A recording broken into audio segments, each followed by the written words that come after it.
Now, I can't look at this decoration without thinking about the music of the time at which it was made.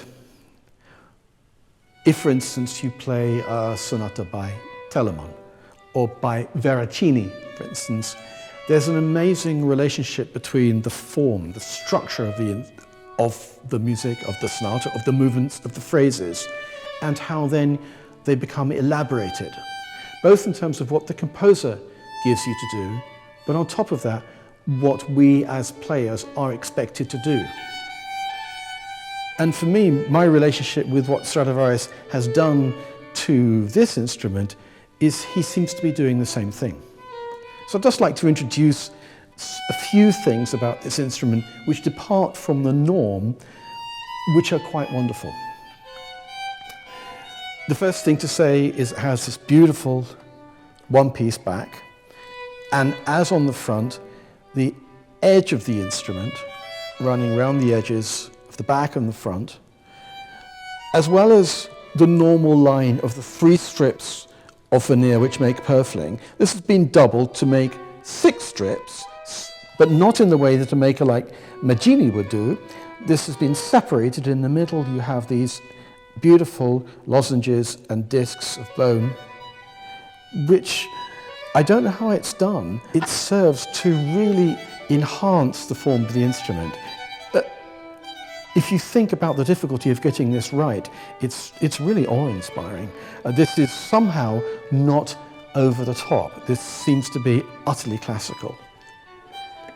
And on the side of the instruments, there's most beautiful decorative figuration painted.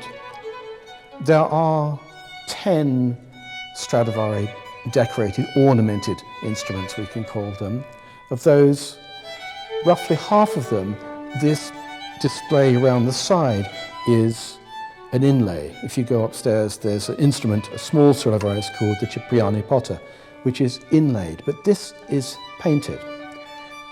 And the beautiful figures here, there are eagles, there are Renaissance dolphins. Right under where the player puts their neck, there were originally 2, well, I like to think of them as hunting dogs, but because this is painted, so there's a dog here, because this is painted and not inlaid, the hunting dog, which would have been under this side, has been worn away by use, by being played, by being next to the neck. And this exquisite painted decoration, this filigree, finds its way into the scroll, where it ornaments the Ionic opening fern here, and it goes further. Not only is it articulating this shape most elegantly, but also behind the scroll, and in a display of sheer virtuosity, right under the scroll into the peg box here, almost impossible to see. You can see this beautiful, beautiful decoration.